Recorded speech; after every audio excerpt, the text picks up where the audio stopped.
కన్యా రాశి ఉత్తర 2, 3, 4 పాదం,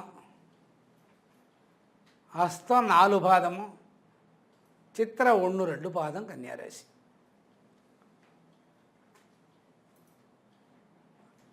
இவங்களுக்கு இப்போ நாளை வர்ற ஆகஸ்ட்டுக்கு அப்புறம் 8வது மாதம் 9வது மாதம் விநாயகர் சதுர்த்தி அப்புறமே எல்லாம் நல்ல விதமாகவே நடக்கும். தொழிலால் வரக்கூடிய தகராறுகள், அதில் வந்த பிரச்சனைகள், அதனால் வந்த வழக்குகள், செய்யாத குற்றத்துக்கனால தண்டனை வந்தது, அதெல்லாம் சென்று எவ்வளவு காலம் தொழிலாளர் நஷ்டமாயிருக்கோ அத்தனை காலம், ஒரு 2 வருஷம் 3 வருஷம் 5 வருஷம்னு கூட வச்சுக்கோங்க, அத்தனை காலத்துக்கு சம்பளமோ அந்த என்னென்ன விரயங்கள் ஆகிடுத்தோ அதெல்லாம் இவாளுக்கு வந்துடும். ஆனால் இந்த 8, 9வது மாதம் வரைக்கும் இந்த வழக்குகள் நெருக்கடியை உண்டு பண்ணும். இந்த வழக்குகள் நெருக்கடியை உண்டு பண்ணும் இந்த கன்னியா ராசிக்காருக்கு. அதனால் நம்ம பயப்படணுங்கிற அவசியம் இல்லை. இது மனைவிமார்கள் நன்னா பூஜனை பண்ணால் மனைவி ஒன்றும் பண்ண வேண்டாம். காலையில் எழுந்து 6 மணிக்குள்ளே விளக்கு வச்சா ஆற்றுல போதும். வீட்டில் காலையில் 6 மணிக்குள்ளே குளிக்கணுங்கிறது கூட இல்லை, பல்ல துளைக்கிண்டு தீபம் ஏற்றி, காமாட்சி அம்மன் தீபம் ஏற்றி வச்சுட்டா இந்த பிரச்சனைகள் தீரும். ஏன்னா 8வது மாதம் இதெல்லாம் முடிய போகிறது. இந்த நெருக்கடி தீரும். ஏன் நெருக்கடி தீரும்னா, அவளோட பதித்தன்மைக்குண்டான சுக்கிர கிரகம் இந்த காலம் இப்போ சொல்கிறச்சே உச்சமாக இருக்கிறனாலே அந்த பதிவிளக்குக்குள்ளே மகாலட்சுமியும் தீபத்துக்கு நடுவில் ப்ளூ ஃப்ளேமில் இருக்கிறான். ப்ளூ ஃப்ளேம், இந்த ப்ளூ ஃப்ளேம்ன்றது ஒவ்வொரு குடும்பத்துக்கும் ஒவ்வொரு விதமாக பலன் தரும். அந்த ப்ளூ ஃப்ளேம்ன்றது மாயைன்னு அர்த்தம். அந்த மாயைக்குண்டான தகராறுகள்லாம் விலகி அந்த ப்ளூ ஃப்ளேம் ரெட்டிஷ் ஆகி அதன் வழியாக பலன் வரும். இது மனைவி பண்ணணும். அதே மாதிரி சாயரட்சியும் மனைவி தான் பண்ணணும். அந்த மாதிரி பண்ணிட்டு வந்தால் சரியாக வரும். ஆரோக்கியத்தினால் வரக்கூடிய பிரச்சனைகள் சரியாக வரும். ஏற்கனவே மருந்து, அறுவை சிகிச்சை அது சரியாக வராதவங்க சாதாரண மருத்துவ முறையில் சரியாயிடும். குடும்பத்தில் உண்டான பிரச்சனைகள்லாம் தீர்ந்து போகும். பந்துக்களாலே, சகோதரத்தாலே, கல்யாணத்தினால வாங்கின பணங்கணமெல்லாம் சரியாக வரும். அதுக்கப்புறம் இந்த கர்ப்பத்தினால் ஏற்படக்கூடிய கோளாறு, கர்ப்பக்குழாய் அடைப்பு, அந்த டியூப் வழியாக வரக்கூடிய பிரச்சனைகள், அப்புறம் செயற்கை இயற்கை டியூப் பேபி, இந்த மாதிரிலாம் நினைக்கிறவங்களுக்கு நல்ல பலன் கொடுக்கும். ஆனால் அது 2-3 முறை பலன் கொடுக்காத போய் தான் அப்புறம் பலன் கொடுக்கும். அவங்க என்ன பண்ணலாம்னா, அமாவாசையிலிருந்து 7வது நாள், அமாவாசையிலிருந்து 7வது நாள், அமாவாசையை விட்டுட்டு 6வது நாள், சஷ்டி அன்னைக்கு, சஷ்டி முதல்ல வியாழனுக்கு காலையில் அர்ச்சனை பண்ணிடலாம். வியாழன் குருவுக்கு, சாயந்தரம் பாலமுருகனுக்கு அர்ச்சனை பண்ணால் இந்த பிரச்சனைகள் தீர்ந்து போகும். அப்புறம் குடுக்கல் வாங்கல், தொழில் ரீதியான விரோதங்கள், அந்த தகராறு இந்த தகராறு, சகோதரத்தினால தகராறு, சூன்யத்தினால பயம், செய்வன பண்ணி வச்சுருந்தா பிதுரால சாபம், பேய் பிசாசுகளால் பிரச்சனை, இதுகள்லாம் சரியாயிடும். இதுகள் மொத்தமாக சரியாயிடும். மனைவிக்கு ரோகம் நீங்கும். மனைவிக்கு ரோகம் நீங்கும். மனைவிக்கு ஒரு பிரச்சனையும் இருக்காது, ரோகம் நீங்கும். இந்த கர்ப்பக்கோளாறு, வயிற்றுக்கோளாறு, ஆஸ்மாட்டிக் சம்மந்தப்பட்ட நோய்கள் ஆத்துக்காரனுக்கு இருந்தாலும் நீங்களும், மனைவிக்கு இருந்தாலும் நீங்களும், ஒரு பிரச்சனைகள் வராது. அதே நேரத்தினாலே கணவனுக்கு இருக்கக்கூடிய பிரச்சனைகள், ஆத்தல கல்யாண பிரச்சனைகள், ஒரு பொண்ணு அல்லது ஒரு பையன் இருந்தாக்கா அவங்களால் வர்ற பிரச்சனைகள், அந்த கல்யாணத்தினால் வர்ற பிரச்சனைகள், அந்த படிப்புகளால் வர்ற பிரச்சனைகள், அதுக்கு தேவையான பணம், அதுக்கு தேவையான ஷீட்டு கலையிறது, இதெல்லாம் உங்களுக்கு சாத்தியமாகும். இவங்க சொல்ல வேண்டியது ஓம் விஷ்ணுவாய நமஹ, ஓம் திரிவிக்ரமாய நமஹ, திரிவிக்ரமாய நமஹ, ஓம் ஷட்குணாய நமஹ, ஓம் ஹிருஷிகேஷாய நமஹ, நாராயணாய நமஹ, ஓம் முன்னால் சேர்த்துக்கணும், ஓம் நமோ நாராயணாய நமஹ, ஓம் நரநாராயணாய நமஹ. 75 பங்கு நரனான மனுஷன் நமக்கும், 1/4 பங்கு நாராயணனுக்கும் நரநாராயணாய நமஹ. ஓம் நர நாராயணாய நமஹான்னு சொன்னால் போதும், இதுகள்லாம் சரியாக வரும். சொத்து பாகம் வாங்கல் கொடுக்கல் நின்று போனது சரியாக வந்துடும். நின்று போனது எல்லாம் சரியாக வந்துடும், ஆற்ற தேடி வந்துடும். வழக்கு காலால் வித்யாதானத்தால் இதுகள் சரியாக வந்துடும். பிரச்சனைகள்லாம் முடிஞ்சுட்டே வரும். இந்த பரிகாரங்கள் செஞ்சுண்டு வந்தால் இந்த கன்னியாராசியோட பிரச்சனைகள்லாம் இப்போ தீர்ற காலம் வந்துடுத்தோம். லாபமான விஷயங்கள் நடந்துகிட்டே வரும். கட்டிடத்தினால பலன் வரும், பாதி நின்றது முடியும். கிரகப்பிரவேசங்கள் நடக்காதிருந்தால் அந்த கிரகப்பிரவேசங்கள் நடக்கும். அதுக்கு சொந்தத்தில் ஏதாவது பிரச்சனை இருந்தால் அந்த சொந்தத்தில் இருக்கிற பிரச்சனைகள் தீரும். பாகம் போக்குவரத்து இதெல்லாம் சாதாரணமாக வரும். இது வழக்கினால் அதிகப்பட்டிருந்து வழக்கு மன்றத்துக்குள்ளே இருந்தால் பேச்சுவார்த்தையில் தானாக சுமூகமாக வருவாங்க. பேச்சுவார்த்தையிலே இது சுமூகமாக நடக்கும். பேச்சுவார்த்தையில் சுமூகமாக நடக்கிறது இல்லாத பிரிஞ்ச குடும்பங்கள்லாம் எல்லாமே ஒன்றா சேரும்.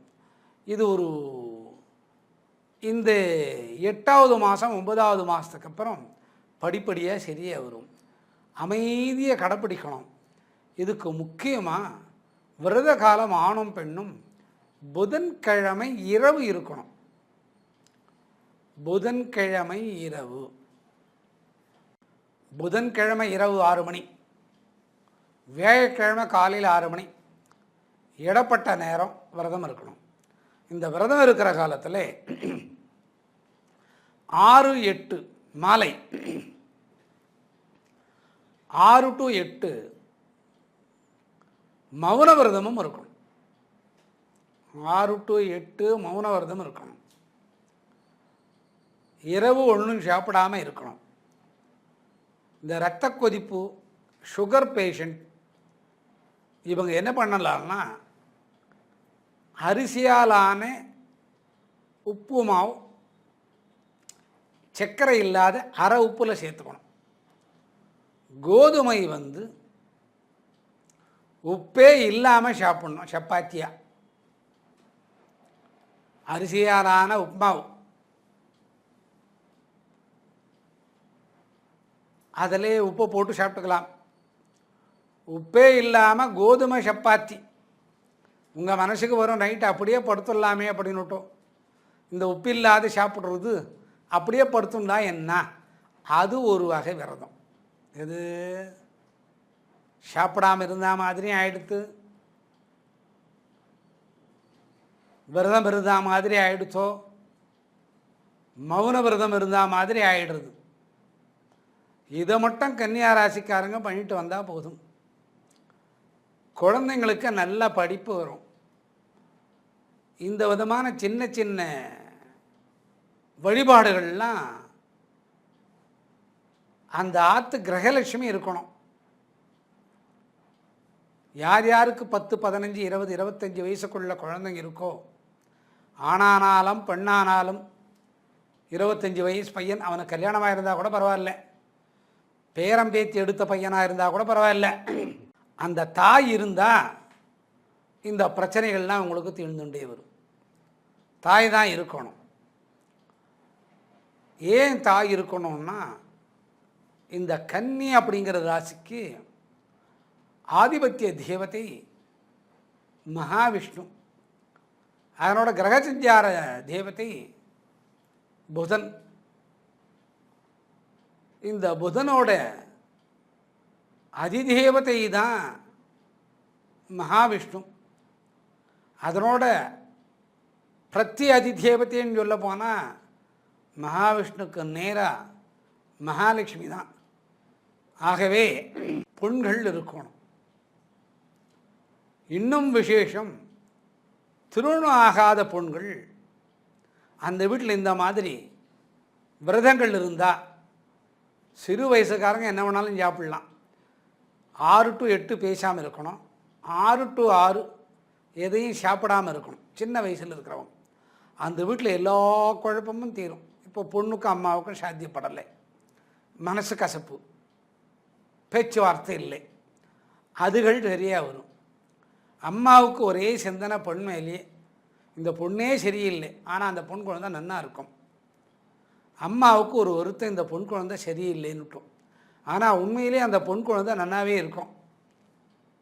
இந்த மாதிரி குறைபாடுகள் அந்த பொன் குழந்தை விரதம் இருந்தால் இதுகள்லாம் நடக்கும். அம்மா தன்னோட நிலையை மாற்றுண்டு பொன் குழந்தையோட சகஜமாக பழகுவாள். இப்போ அம்மாவுக்கும் பொண்ணுக்கும் பேச்சு இல்லை. இந்த பேச்சுவார்த்தை யார் நிறுத்திட்டான்னா அம்மா நிறுத்திட்டு இருப்பாள். என்ன இருந்தாலும் அம்மா வயசானவங்களோ இல்லையோ, அவங்களுக்கு 2 விஷயம் தெரியுமோ இல்லையோ, இந்த குழந்தைங்களுக்கு இது தெரியாது. இந்த மாதிரி சிறு பசங்க, பெண் குழந்தைங்க, தோப்பனாருக்கு நல்லது, தாயாருக்கு நல்லது, மூத்த திருமணமான சகோதரிங்களுக்கு நல்லது, இதுக்கு கீழே திருமணமாக வேண்டிய சகோதரங்களுக்கு நல்லது, அவளோட படிப்புக்கு நல்லது, தாயோட ஆரோக்கியத்துக்கு நல்லது, தந்தையோட ஆரோக்கியத்துக்கு நல்லது. மொத்தத்தில் ஒரு வீடு நடக்கணுமானா அதற்கு வருமானம் வரணும். அந்த வருமான விஷயங்கள்லாம் இந்த கன்னியாஸ்திரீ விரதம் இருக்கிறனாலே இத்தனை வேலைகள் நடக்கிறது. ஆண்கள் இருந்தால் வேலை நடக்காதான்னு கேட்கப்படாது. புதனோட பிரதி தெய்வம் மகாவிஷ்ணு. மகாவிஷ்ணுக்கு பிரத்தியான மனைவி மகாலட்சுமி. அவள் மனசு கொழுந்துடுறான். அவள் மனசு கொழுந்துட்டா அவளோட வலது பாதத்து வழியாக இந்த பெண் குழந்தை விரதம் இருக்கிறனால இவ்வளோ பலன். இப்போ மாடர்ன் டேஸ் யாரும் இருக்க மாட்டா, இருந்தாலும் ஒரு கிரகத்துக்கு நல்லது நடக்குது. ஒரு பக்கத்தாத்தில் ஒரு குழந்தை கல்யாணம் ஆகாது இருக்கிறா, அவளுக்கு கல்யாணம் ஆகுது. இதெல்லாம் விவகாரம். எதிர் வீட்டில் ஒரு அம்மாவுக்கு ரொம்ப நாளாக சீக்கு இருக்கிறது, அது சரியாக வர்றது. தன்னோட பாட்டியே எலும்பு முறிஞ்சு எலும்பு கூடாமல் இருக்கிறது, அது சீராகுது. வாதம் பக்கவாதம் விளைவுகள் சீராகுது. அதிகமாக தாயாருக்கு உடலில் குருதி போக்கு, வெண்படுதல், அதெல்லாம் சீராகுது. அடுத்தது சத பெருக்கமாகி நடக்க உட்கார முடியாதவங்க, அவங்களுக்கு இது சீராகுது. இது யார் விரதம் இருக்கணும்னா கல்யாணமாகாது அந்த கிரகத்து பொண்ணு.